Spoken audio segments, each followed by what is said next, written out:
All right, guys, welcome to episode 7 of the TruYou Unfiltered podcast. I'm your host, Kyle Pursley, where our podcast is a guide to navigating life's challenges and achieving a holistic well-being. We offer insights and overcoming obstacles in emotional, spiritual, financial, and physical aspects.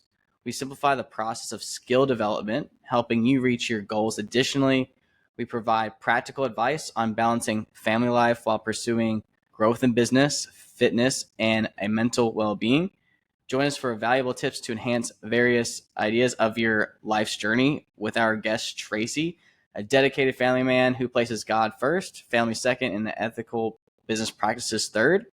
Tracy's journeys is one of dedication and growth. Married to his beautiful wife, Elizabeth, since 2017. That's awesome, by the way. And a father to a 2.5-year-old named Jason, who with identical twin boys. What? And Tracy has a rich personal life. He has served 8 years in the U.S. Army as a former certified police officer. Professionally, Tracy is a top producing annuity-focused insurance agent, global annuity trainer, and the owner of one of the largest annuity-focused social media groups, Annuity Giants. He's committed to helping agents achieve high production levels while providing their clients with financial freedom. In uncertain times, Tracy has sold millions in annuities, both virtually and in person, whoop, whoop, through multiple avenues, and continues to innovate to stay ahead of the curve. His daily experience as a producer ensures he provides the best and the most accurate information to his agents and to the annuity community. So in this episode, I wanted to call this Ethical Success, Balancing Family, Faith, and Business. Tracy shares his incredible story and key insights on maintaining integrity while achieving professional success.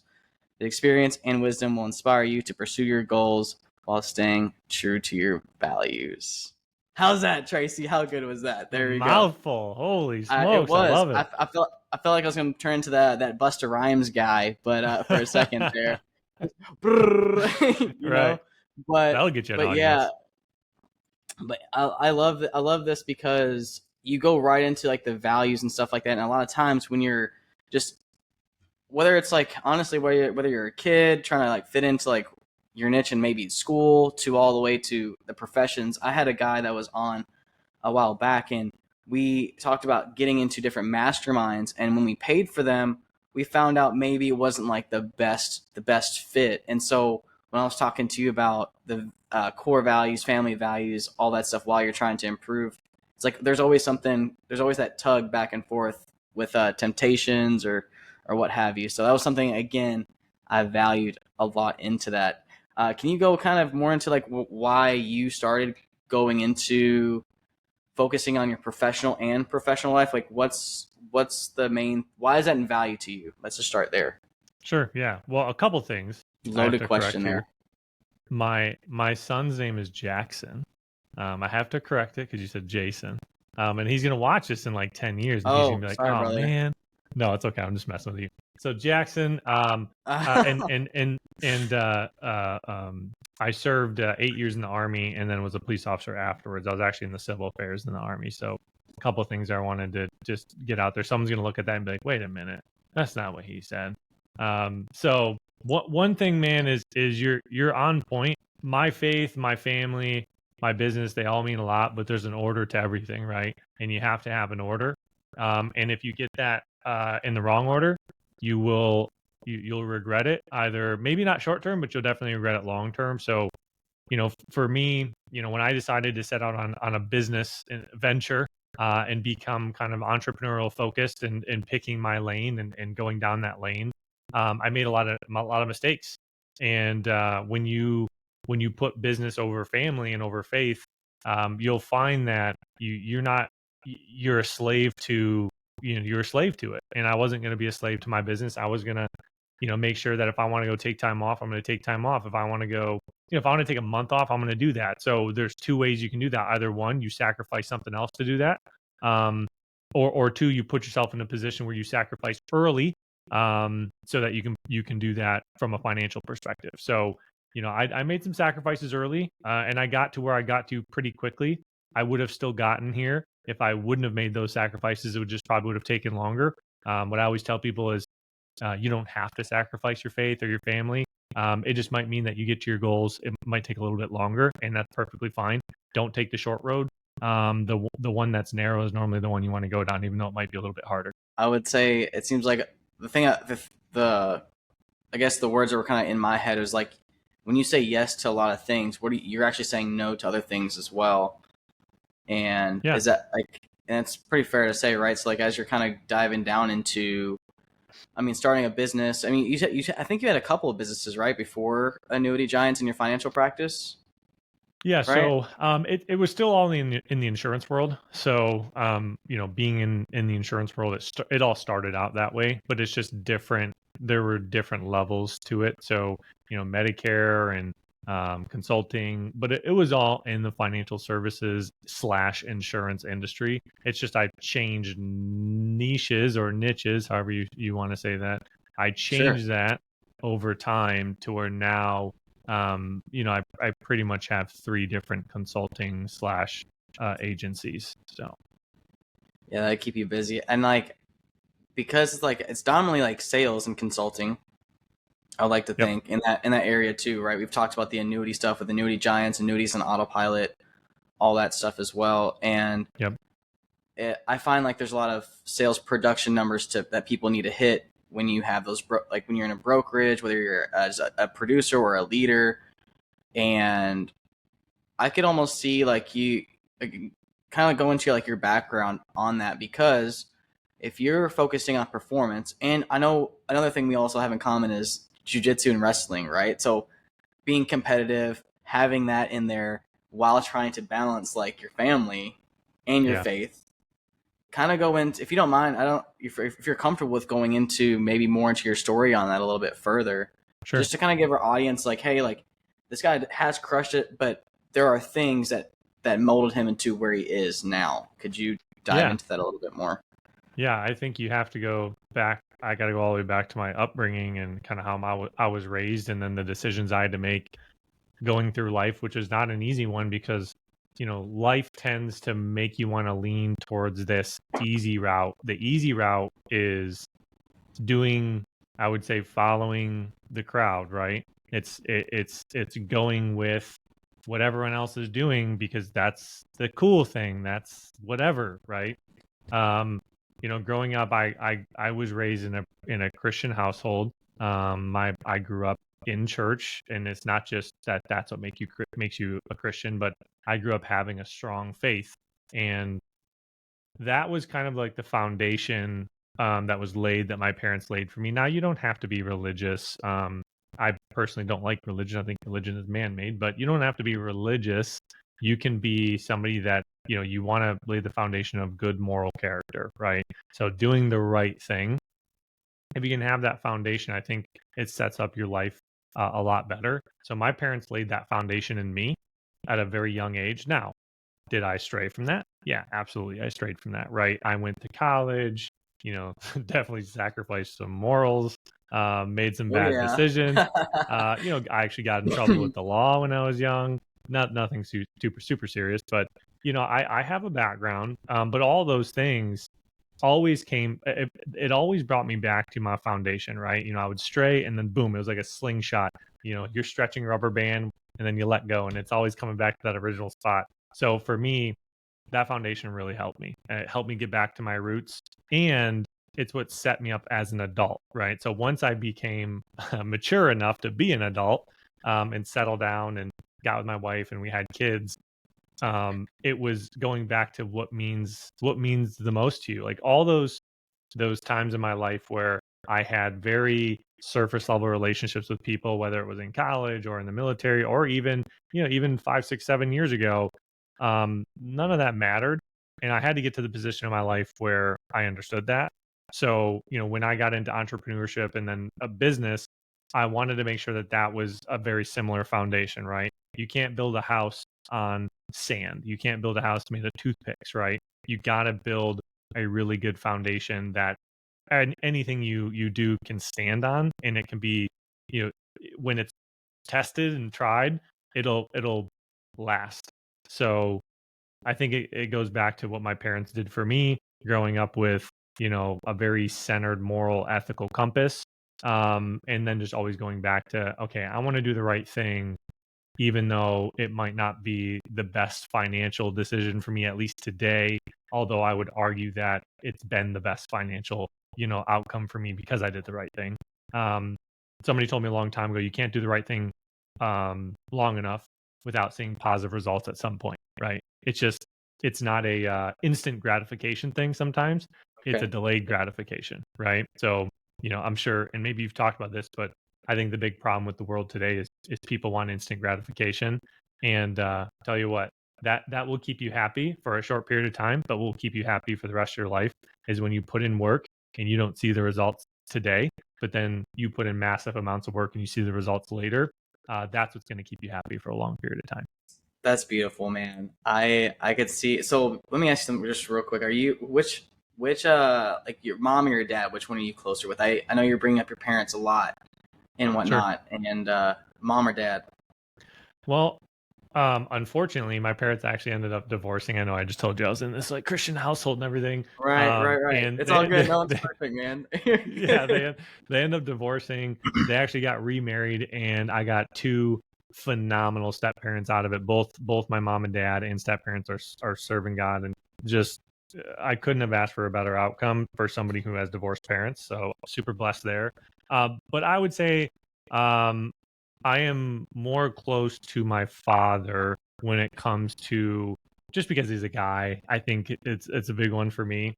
But my mom probably more. I see her a lot more. My dad lives somewhere else. So, if I want to confide in somebody or talk to somebody about having a hard conversation, it's probably going to be my dad. I could see that, and I think almost the same. As you know, I have a newborn now, but also have a daughter, and she's about to be 3 in August. And as a provider of the household and all that stuff, there's things that come about, whether it's in marriage or kids, and then that gets into perform like you again producing. It's like, dad, like what, I appreciate all the things that you've done. When I was little, I didn't realize the sacrifices that you would give, or this and that and the other, and that kind of ties into what we're kind of diving into with when it comes down to goals and reaching them and sacrificing for something now to get something later. And I've been on this little rough route with Christianity as well. Don't get me wrong. I don't know if you knew this or not, but like I got kicked out of my house for not going to church at one point in time. Whoa. And yeah, oh well, yeah, I know, real deep. Went there real quick. Yeah. And I basically found church again when I was straying. So that's kind of cool that you were saying that. And it was a place called the Refuge. That was the brand of it, and it was a youth type of program where they focused more on the relationship side of things, more Yeah. so than the other of religion. Right? Baptist, Yeah. Southern Baptist was what I was raised in the very beginning. Makes a lot There of it is. sense. You're, you're like Very you're like that strict. makes sense. Yeah, Very yeah, strict. man. Yeah. Yeah, but anyways, yeah, so like that happened, and found and had a new perspective or relationship on that. And that's ironically, let's see here, I would say about 8 years ago I found God again. So I'm 28 now. About 20 years old, I really started diving into it. And that's ironically where I found jujitsu, entrepreneurship, and all that stuff. It's kind of Yeah. cool because 8 years you pass that by, and I think you'll appreciate what I'm about to say here. Is when things are not going the way you want them to, you always have those things that tie you, like the foundations, like you were saying. And I always found that the gym and God were like the things that always held me grounded, no matter how Yeah. dark or bright it was. I mean, but briefly, it's like those are the things that I've started to appreciate as I get older, or like you said, when you wanted to become a man or if you become more mature. And Yeah. so that's beautiful, man. I think another thing as well is like with getting into the financial side of things. Why did annuities get such a bad name? Let me just like change it up real quick because my grandparents did not plan effectively, brother. Like, I wish they put their money somewhere where they could have preserved it a little bit longer. They're having to get multiple mortgages on their houses. And you got to put food on the table somehow too. And when you're getting older, right, like that's harder to do, especially with inflation and all of that. Yeah. You're the Yeah. annuity giant, man. So talk to us about that, right? Yeah. Well, something I normally tell people when we first start talking about annuities, to switch it up, is that a lot of them suck, man. A lot of them do. A lot of them have hurt a lot of people. A lot of agents that sell them have hurt a lot of people. And there's a lot of things that happen behind closed doors that, they're serious. These are very powerful companies that are very profit oriented. And if you don't pick the right ones, um, I mean, it goes down to being very serious about, I've seen, people speak out against certain carriers, and and historically, people go missing. That's how powerful these companies are That's like sometimes. the Illuminati, man, out of Yeah, all of it, right? yeah. There's a lot of bad inside of these companies, but I want to set that premise here, Okay. because if you can understand the bad, you can also understand where the good is. And so, now that I've talked about the bad side of it, and bad products and bad people and bad this, bad that, what's the good side? If you can filter through all of that, you can find the diamonds in the rough. And so that's kind of my job these days, is how do you filter through that? How do you train other agents and advisors on how to do it? How do you do it in your own practice? So the reason why I like annuities, the reason why I love annuities, is not because generally they're just this awesome thing for people. It's because they solve specific problems that nothing else on planet Earth can, when you use them the right way.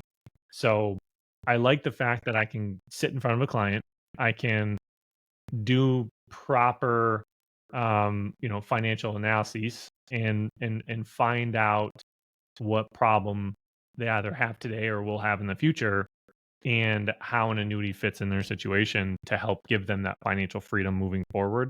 That's why I love them. And they give you a freedom and a peace of mind that there's nothing out there that does it the way that they do it. Now, there are definitely comparables for sure. But there's nothing specifically that does what they do. And that's why I like it. I like being able to sit down with somebody and walk away after 4, 5, 6, 7 meetings, whatever it is, and know that that person's set for the rest of their life and never has to worry about market conditions. Nothing else is going to dictate their retirement. They're in control of it, right? That's freeing, and it also builds a pretty good business model, to where if you do it the right way, you're always going to have happy clients. Well, not always, but most of the time. And you don't have to worry about things that you can't control. Everything that we do, at least these days, is on a guaranteed basis. So, we use a good company that offers good guarantees, contractually and legally. Then you can't argue with it, right? And that's why I love them so much. There's just that guarantee brings a lot of freedom. So did like annuities get more popular in like they when they first started to hit like the market?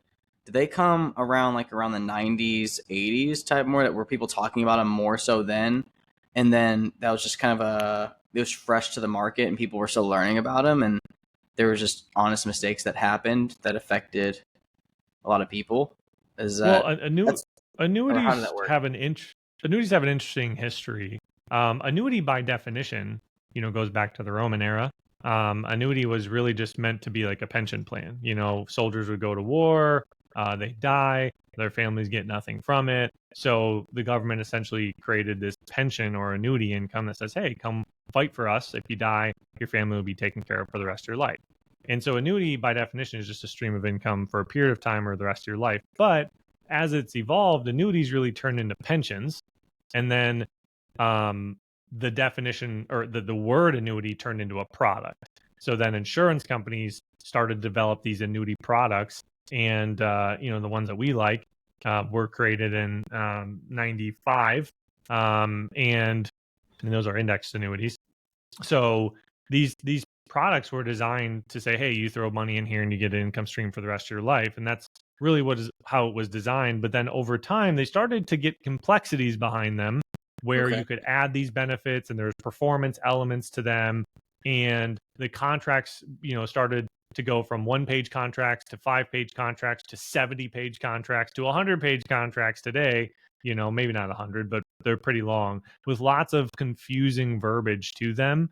And unfortunately, there's a lot of elements to them that are not guaranteed.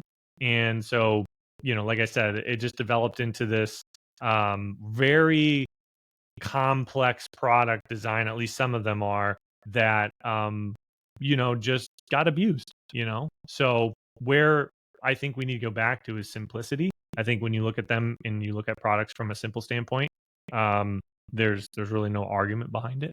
You can't really argue. So anyways, that's the history of them. And unfortunately, they've just been abused like everything else on planet Earth. They've just been abused over time, unfortunately. And that's why they've gotten such a bad rep. So, okay. Yeah. Cause like from going to this conference and that conference and obviously helping, people just like you as well, you hear a lot of different stories. And I knew you were very, very educated in that as well. And it's like, I find a lot of the top producers nowadays really in it for the long haul. I'm talking people who've been in the business for 20 years, 30 years. They're like, dude, 90 or 80% of my business is FIAs. And I'm like, I was like, why? And well, a lot of times people would get like I guess like the common thing would be like their money would get locked up and then they would call it getting it annuitized, or as they would call it. Yep. And I was reading that Tony Robbins book, Money Master the Game. It's actually behind me actually. And literally there was like a little subsection there. It's like why I don't like annuities and you should too, but it was like a myth. He was like debunking myths in the book. Yeah. And so anyways, again, that was the main reason why I wanted to hear your perspective and to hear all that history behind it too. I didn't even know that way back in the Roman times. Is that what you said? Roman era. Didn't know that. That's insane. They need to have like that'd be like a cool little brand to create. I feel like that's highly like not talked about at all. That's the first time I've ever heard that. And actually, our founding father of our country, Ben Franklin, he was actually one of the biggest proponents of annuitized income for government employees. He was somebody that helped implement that for government employees. So, a lot of government employees have pensions nowadays.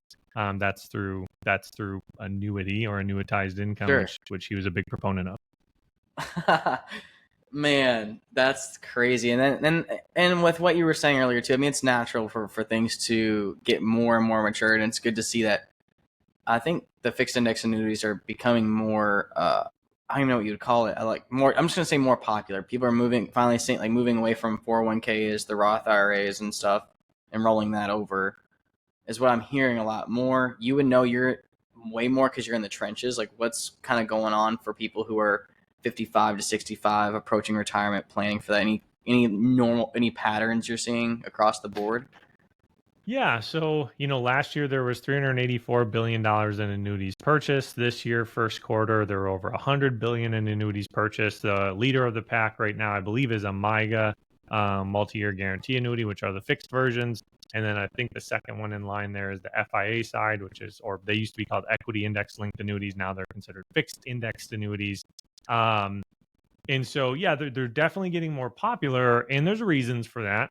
I think the reasons are, there's a lot of competitiveness behind the rates that are offered today in the last couple of years with interest rate hikes. I also think that is a big reason that is the fact that there are over 400,000 licensed agents that can sell them. And so I think that part gets a little bit abused. I would probably say most index annuities that go to market, people should stay away from. But it's not that they're bad inherently at all. I'm not trying to say that because I do them, but it's just something to watch out for. But I like to see the fact that it's growing. I just wish that it was growing based on a good premise, not a bad one, because I do still to this day feel as though probably a good 90% of them are not so much missold, but definitely misrepresented, and probably the wrong products are used. I think more people should have annuities. I think we should see every retiree on planet Earth have an annuity in their portfolio. I think the question then becomes how much of their portfolio, how long inside of the annuity, and what product. Those are the three things that get missed. One of those are normally off, and that's what we see. Going back to we were talking like entrepreneurship and stuff earlier, and you're coming up and you get into entrepreneurship in school. Like they don't talk to us about a lot of the financial planning side of things. I had an elective and it was with Dave Ramsey stuff. And it was like Wow. the beginning, the beginning little red book. And I went to public school, okay, so Yeah. I didn't get all the fancy stuff that some people get. But I would say I wish there was more information out there on that, and which leads right into like an annuity. I really don't hear about younger people ever getting them. I Yeah. feel like I feel like consistency, like we were talking about consistency to get what we want in the future is very, very important, earlier on in this conversation. Like I feel like even I feel like just to kind of get it going, how early would you say within annuity would someone start investing into one? Like would it be 40s? Would it still be 55 and 65? I've always heard like people later on it's more beneficial to them as Right. far as how much money goes into it. But if someone's focused on preservation or income growth, that's probably two different conversations, right? Like Yeah. how would you navigate that? Yeah, so I think the important part of annuities is, again, what problem is it solving for you, and then the Okay. time horizon of it's very important, right? So, and then the guaranteed elements behind them. So there are annuities that only have guarantees for so long, right? So where the guarantees are competitive is normally within about 10 years. That's why you see a lot of people that are 55 or older. That's the demographic for them, and Okay. they're designed for income. So when you start to get into people in their 30s, 40s, even early 50s, it's all about that retirement date. So the question now becomes, can an annuity be right for somebody who's younger? And the answer is very rarely can it be. And I'll tell you, I'm 32. I have annuities myself, but it's because it's checking a box for me that I needed 15 other boxes checked first, right? So where an annuity can make sense is, first and foremost, annuities are associated with income, and a lot of times income for life, right? But there are annuities out there that are not designed for maximizing income. They're designed for solving other problems like long-term care, enhanced death benefits, accumulation. So when I see annuities for somebody who's younger, fit is when they already are maxing out 401ks, Roths, IRAs, maybe real estate. They're already checking so many other boxes, and they just have a positive cash flow. Maybe they're even doing cash value life insurance, and they just still have this increase in positive cash flow. And they're somebody who maybe is already over positioning themselves in risk, even though they're younger, and they just want to hedge that risk with something. Maybe an accumulation annuity makes more sense for them for a small portion of their portfolio. For me and my wife's, it's about a 20th of our assets that we have invested are in, annuities. Now, what a lot of people don't understand is that once you put money into an annuity, it is considered a deferred retirement vehicle. And even if you funded it with cash, you cannot take that money out of that product in the form of income or in the form of just a withdrawal without paying a 10% penalty on the gains of that account. A lot of people don't understand that. Even if you fund it with cash, you still have to wait till 59 and a half. So, let's pretend you're 35 or you're 40 and you put 50 grand into an indexed annuity just to accumulate money. And then after the surrender period's up, you want to take the money out and go do something else with it. If you don't roll that into another annuity, you are going to pay a penalty and taxes no matter where you put that growth. So that's why, unless your goal is to continuously roll it into annuities, it normally doesn't make a lot of sense. So now, if you want I to see. fund, yeah, if you want to fund like an IRA, you can use an annuity for that. So, anyways, that creates kind of a problem. So that's why when you're over 50 and you're within 10 years of retirement or needing income or whatever, that's where they can make sense, because now you're over 59 and a half. There's no 10% IRS penalty on any growth in that account. And you're at the stage in your life where you're more concerned with the return of your money, not so much the return on your money.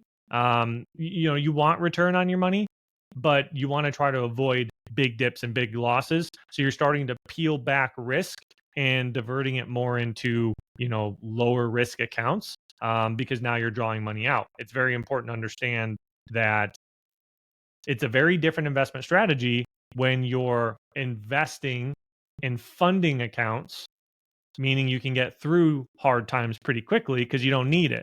right? But now flip that, and you're not funding it. It's funding you, and you're taking money out.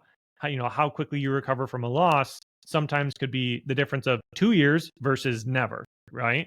And that's where an annuity can fit, is when you're somebody who really doesn't like that type of risk and you're trying to solve some specific problems, right? And we see that again, 50 and older. Yeah, no, what I like you said earlier was like there's other boxes that people are checking prior to Yeah. even that being a conversation. And then another thing that I like that you said is like a lot of the guarantees with annuities are within about 10 years, Yep. right? Exactly. And Yep. so that, and then, yeah, so like, yeah, literally 55, it's like that timing, or that 65, 10 years down the road. It's like thinking strategically according to those goals. You definitely need to have a conversation with someone who knows what they're talking about Right. before putting yourself in a hole you don't need to be in. And Right. so, curious question. So Sure. you've went a lot of in person and virtual. I know probably COVID did a lot of a number to some of you guys. Maybe not you, but if it did, um, you're having people. There's some people that like to have that person to meet in person, right? What would you say to that person in itself, so that way they can potentially get someone who would take care of them? I'll say better. That's the best way I can come up with for right now. There's probably a better, more delicate way to put it, but I just know like sometimes the people that are in closer to you in proximity, sometimes they aren't the best person for advice Right. when it comes down to retirement planning. And I know there's a lot of subsectors with that. I'll let you kind of go into that. I don't want to give you another loaded question, but you have Sure. an advisor who is in person and you have an advisor who is online. Someone needs help, right? They're so used to doing in person. How would you make them feel more comfortable with meeting someone, let's say like you, online? Yeah. Because if you can reach more That's people as an individual, bigger impact, right? right. And then if they have a proper expectation, meeting with someone online, I think we can debunk a lot of mind shifts, or uh, just values that they have that they need to Right. maybe break. Yeah. That's a great question. And I think the reason why people like in person is because if you screw me, I can go down to your office and let you have it, right? I can go yell at you, or get aggressive with you, or maybe punch you in the face, whatever it is that people care about. Don't do that in my office, because I might fight back. That's right. But Give a but little the I chokehold, think baby. that's right. So I think the reason why it is exactly that. It's tangible. It's somebody you can see in person. And I don't think anything will replace that fully. I think that will always be, again, a box that somebody will have to check because of just who they are. And that's fine. That's totally fine. But now let's just start talking numbers. I'm a very numbers oriented, logical person. So um, let's just say you live in a town of 100,000 people, right? And you have 20 financial advisors in that town, right? How many of them do you think are going to be annuity experts? I would, let's just say this: there's a million licensed advisors out there, total, and there's, was it 400,000 that are licensed in just insurance. So out of a million in the United States, that is one licensed advisor per 380 people. Okay, so there's a lot of licensed advisors. What are the odds that you are going to have somebody in your city that is an expert in a specific field? The odds are actually fairly low. They're probably going to be a general practitioner, is what we're going to say, right? So you go down to your local doctor's office and they're a general practitioner. They're going to know a little bit about a lot of things. And they're probably going to be able to help you with the basics. And that's just where it's at. I don't care what designation they have. I don't care how long they've been in school. I don't care what they studied. That is how it works, right? You cannot be a specialist in everything, right? That is why in the medical field you have what's called your scope of practice, right? A general practitioner is not going to give you very specific advice or conduct a surgery on your spine. They're going to go to a specialist to do that, right? So I think it's really important that people understand that you're more than likely going to have general practitioners, because the odds are not in your favor, right? Now, does it mean that that's not true? Yeah, I have a local office, so I'm part of that demographic. So the odds are just against you. So when you start to work in the virtual world, you now can get your not physical hands, but you can get your eyes, I guess, on more people to where you're almost like interviewing people to say, why should I pick you? What's the reason? And what we tell people is this: I don't want to be your friend, at least today, and I don't want you to be my friend. I don't want you to trust me, and I don't want you to ever listen to anything that I'm going to say from an I promise standpoint. But what I do want you to do is I want you to fact check me on everything I'm going to say, and I want you to understand that if I say anything to you that it's in the form of a promise or trust, it's going to come with a contractual guarantee, right? So judge me by not my words, but by my actions, right? Oh, So so judge me good. by, yeah, judge So me by what I can do for you from a contractual guarantee standpoint, not a trust me, I'm good at managing money, right? And by the way, I love managed money. I love money in the market. I think equities are fantastic, but it's not for everybody, right? Or at least not for all of somebody's portfolio. So when you open that door to a virtual advisor, what you're doing essentially is you're opening up yourself to more abuse potentially, right? Which we have to throw out there. But that's why you can like somebody, that's great, but it comes secondary. This is a business relationship first. If that person can't reasonably articulate why they're doing something for you and they can't show it to you, not through hypothetical data analysis, but real contractual guarantees, then you should probably walk away, right? This is an interview. Almost, you're interviewing me to be your advisor to help you with a specific need. So if I can't show you that, that's on me. And that's what I would tell people is just don't take things at face value. Do your research. I have I had a client recently email me, and it's been a back and forth of, you said this is what I Googled. It's like, great, that's what you Googled. Show me the facts on it. Let me show you the facts on it, right? Why would I use this company over another? Okay, you Googled this, but it was about this type of annuity, not the one that I'm presenting to you. Here's the facts on it. Here's the fact sheets on it, right? So just do that. Do your research. you know, I love what you said. It's not about what you're saying; it's about what you're doing. That's Right. fantastic, especially from a service standpoint. Like, I mean, that's kind of what we're in. It's a service dealing with people and all that stuff. So expectations and having that overall just I'm just trying to figure out the word, but just doing what you say you're going to do. That's all it is. Integrity. That's all I'm trying to say. Yep. So Absolutely. yeah, man. So how can let's say a client has your that first introduction call online, we're transitioning from in person, trying to give someone virtually online a chance, right? They What are some key things they should search about someone? Like they see them on a seminar, they see them on a webinar, let's say, or heck, they could be. I mean, they could just be an acquaintance of someone, right? Sure. What if you Yeah. had to have three? I'll give you three. What would be the first three things you would search about someone who would be in line for that? Well, the first thing I would do is just Google their name, right? So just Google their name, see what pops up. Clients do that to me all the time: YouTube videos, podcasts. I'm all over the internet, LinkedIn. So that's an easy one to just, I'm on social media a lot, so they can just go through my social posts and see how I am as a, whatever, professional or as a person. So just Google their name, see what happens. You might even find active lawsuits on them. You never know. So that's one. The second thing is a broker check. So if you're a FINRA registered investment advisor, broker check's going to be able to show you if there's ever been a disclosure on that person. I think that's super important. I personally have a zero tolerance on that. If there's ever been a disclosure, just think of how many things didn't get through. It's a lot to have a disclosure on your record, like a lot. Like you got to go through a lot to get that. So the fact that somebody might have one, that's an automatic no for me. Not to mention, seeing advisors that have 10, 15 disclosures, it's insanity. That's another one. Those are the two big ones for me. I don't know if I have a third. I don't judge people based on like designations. I don't like, for myself, I have no designations. I don't have a CFP, don't have a CHFC, I don't have a CFA, I don't have a securities license, none of that. I'm an insurance licensed annuity guy. That's what I am, right? Now, I'm a Forbes Financial Council member. That says something.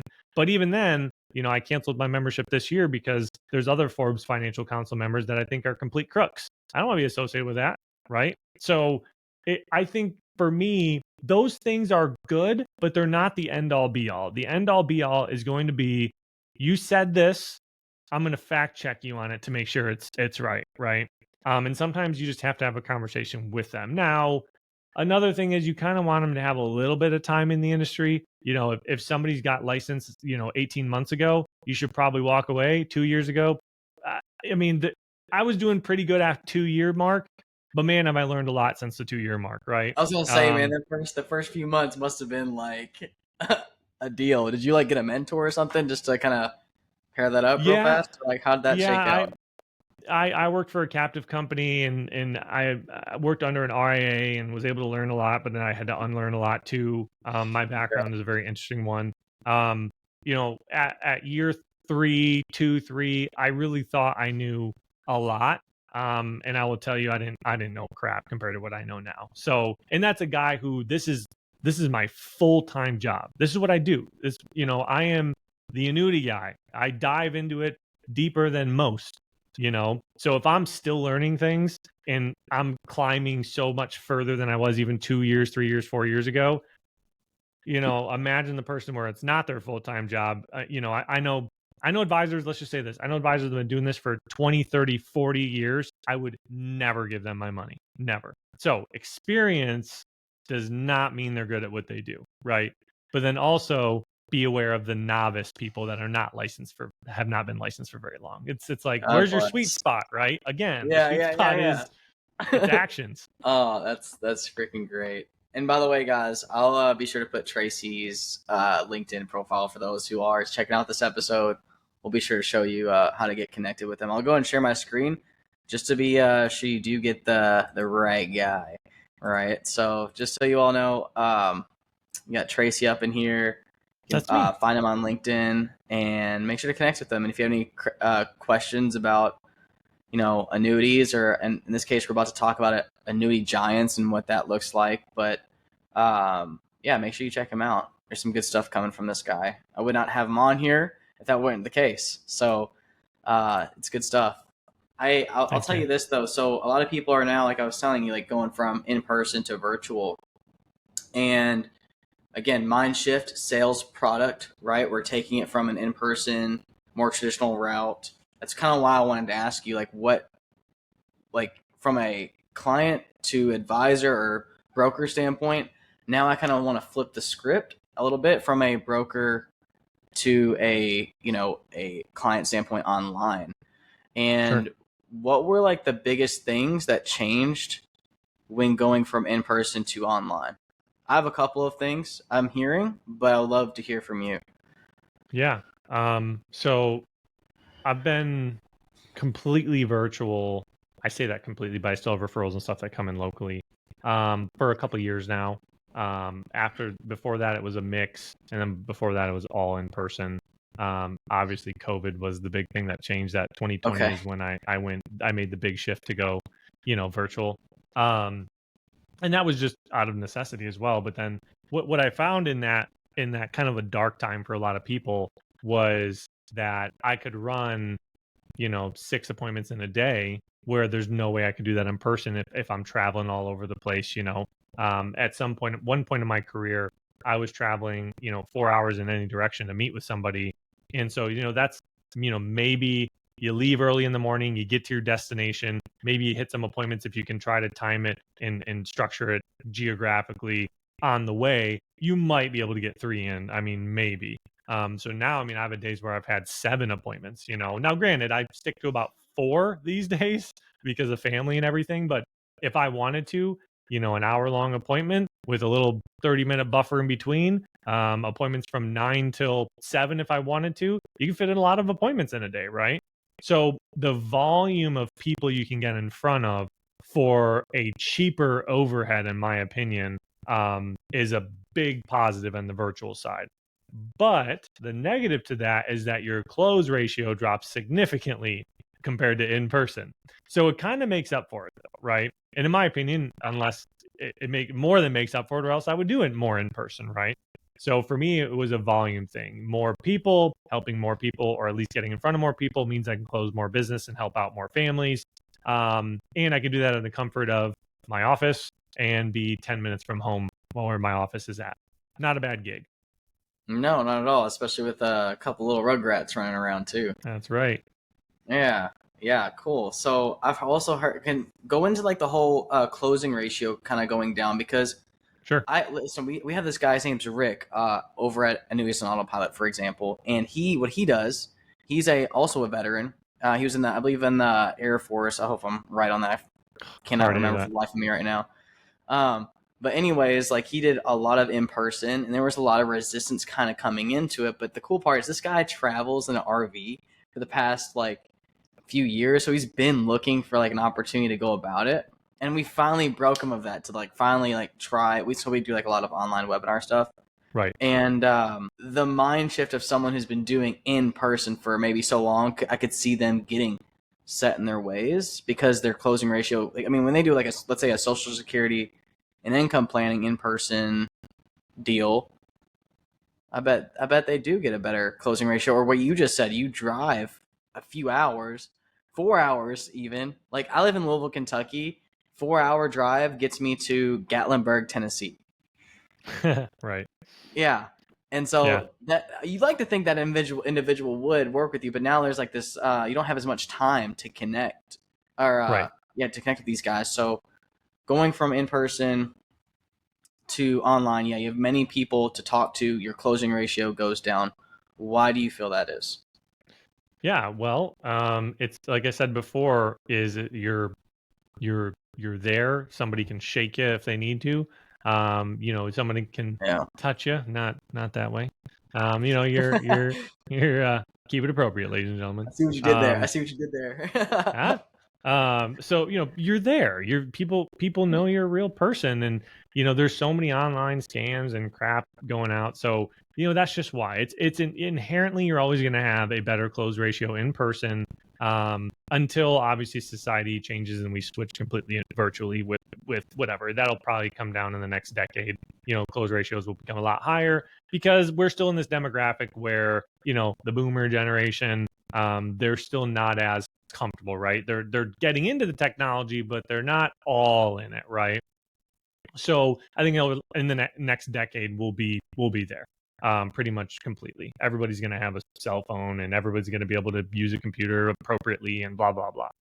He said Um, appropriately. Yes. Oh yeah, my appropriately, right? Yeah. gosh. So I think that's the big one. I don't think there's I'm sure there's a lot of nuances in there. But for me, that close ratio doesn't matter as much. I don't actually care about it as much. I care about ROI, right? So if I spend my time and my money to get in front of somebody, I don't care if I don't make 10 say meet with 10 people and make nothing. On that 11th one, if I make whatever, $100,000, then now I know that those last 10 people on average, I made 10 grand per person that I sat down with, right? So I look at it as you can almost break it down to every call, every meeting, every close. How much is your time worth? So if I'm calling on average, let's just say I'm calling 100 people in a week, right? And I out of that I set 10 meetings and I closed one of them, and that one close netted me $30,000 in income. What I'm going to do is I'm going to say, all right, well, I called 100 people, divided that by 30,000 in income, right? So every time I picked up the phone and dialed, whether it was I got hung up on, didn't get a hold of somebody, or booked an appointment, I made $30, right? Every time I made a call, every time I picked up the phone. So that's kind of my mindset now. Granted, I don't do that. I don't do phone calls anymore. But mine's more running a meeting. So every time I run a meeting, I just look at what my ROI is once I start making sales. And so I know whether that person signs on the dotted line or not, it's that meeting for me was worth X, right? So I'm always going to do that. My close rate went from 60%, 70% down to I don't track it, so I don't know. 10% maybe, I probably heard twenty close to percent that. was like you're like the goat. Like if you can get Yeah. 20% online, like you're like the goat. And I think it does depend. It does depend on what kind of meetings you're running and all that. Obviously if you're running super high intent, high cost meetings, then your close rate should be a little bit higher. But I again, I don't really care about it. As long as I'm closing business and my ROI is there, that's what I track. Yeah, and I would say too because you're connecting with multiple people as well, like that referral base probably grows pretty good, huh? Oh, absolutely. Yeah. Yeah. So, for me, I'm a young guy. I always have to deal with that, which is a big one. I think my close rate would be a lot higher if I wasn't so young. But as you close more business, take on more clients, and you have a good way to ask for referrals and you treat them appropriately, it starts to roll. Annuities are very different because annuities, people don't really start to see results right away. So they might not give you the greatest or they might not give you a review or give you a referral till they start seeing those. But I I would say, my first couple clients, first 10, 15, 20, I'm starting to get referrals now after 6 years. Yeah. For me, 7 years, whatever. Nice, man. Dude, again, consistency, guys. Like this guy is doing it. Like that's what it is. The instant gratification is you can throw it out the window. And I love the mind shift on how much your time is worth, especially from a and looking at and treating it as a business. Not I came from retail sales, man, before I got into like the digital marketing side of things and consulting. And yeah, I had to treat it like a business when I was just doing any type of sales, personal training, marketing, consulting, whatever it is. And I love what you said. Once you close that deal, you were able to take the data and have data on yourself. So then when you did X, you got Y. And so for all those newer producers out there, I know there's a lack of training, a lack of, that just lack of training. I'm just gonna leave it at that. Okay. Just that in itself is so valuable in Yeah. itself. And, kind of go into, now you're doing this online, you're getting consistency out of it and you're able to spend more time with your family. What does it look like for someone to work with, let's say get mentored by you, whether it's at your firm or annuity giants? Yeah. So what we do on that side is, first and foremost, I am not a recruiter by any means, but some Okay. agents are looking for a good home, right? So they're looking for somebody to lay their contracts with and help out with training and somebody to help them with cases. We do that, okay? But it's not something we actively pursue people on. But what we do is we do have a training academy called Annuity Giants Agents Academy, and it is designed to pretty much subscribe to and get good training. It's that simple. And people will argue, well, I'm already getting good training. And I will argue that you're not, because I don't see it very often. All right. You're not getting the appropriate training or at the level that we're doing it at. So in our academy, it's designed to have weekly training with me, every Wednesday, as well as you get a ton of training that is recorded, recording meetings with clients, recorded meetings of me making phone calls, booking appointments, step 1, step 2, step 3, step 4 with clients, all the way to how do you close a sale virtually. It's all recorded. You can see exactly the man in the seat doing it like you would be doing it, and take notes essentially. We have trainings on cross sales and, how do you go up against financial advisors that are licensed? How do you do this? How do you do that? We have a document section. Hey, what about proper fact finding? What about sales tools? What about like brochures and things that you use? We have a whole document section that you can get in, and you can look at client facing documents and advisor facing documents and use those to help further your practice.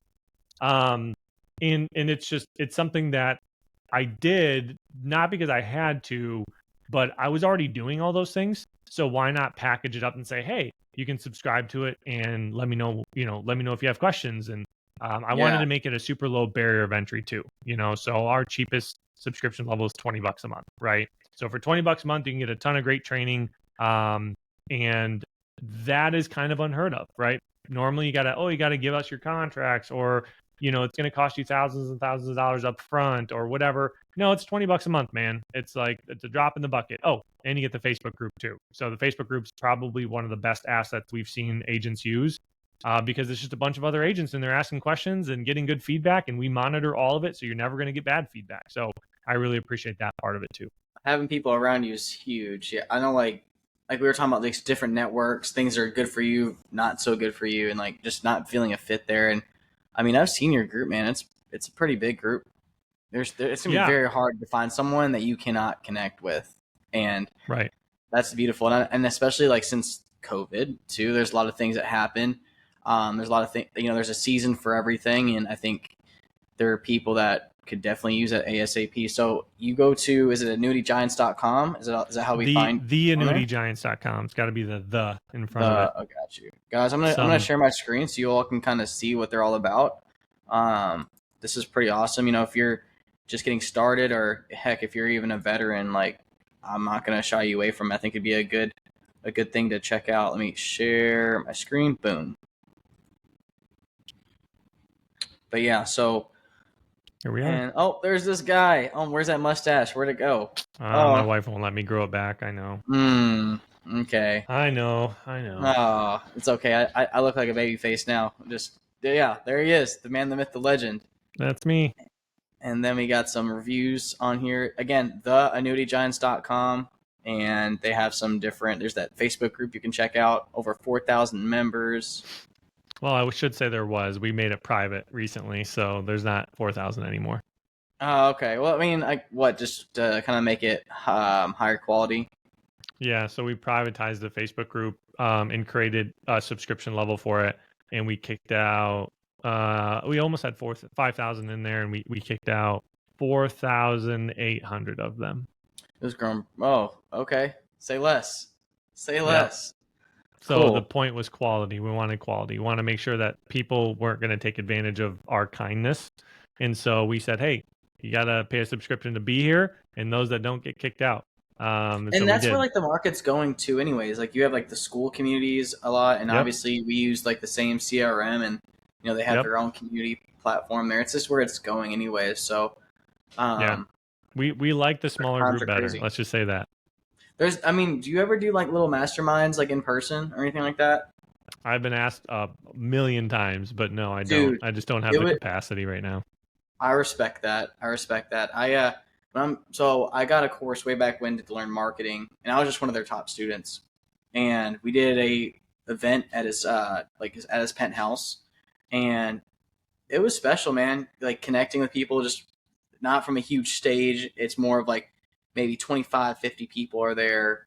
We get dinner together at the very end and really connect as individuals. But yeah, Yeah. maybe that's some confirmation for you, brother, when you can. I don't know, but Yeah. dude, Someday. Someday. Tracy, it was a pleasure having you, man. Is there any like last moment messages you want to give out to people who are just starting in the production world or as entrepreneurs? Anything? Just pursue the right thing with a fire that can never be extinguished. Just go at it 100 miles an hour. Don't let people tell you you're gonna fail, because every time you do fail, you just get better.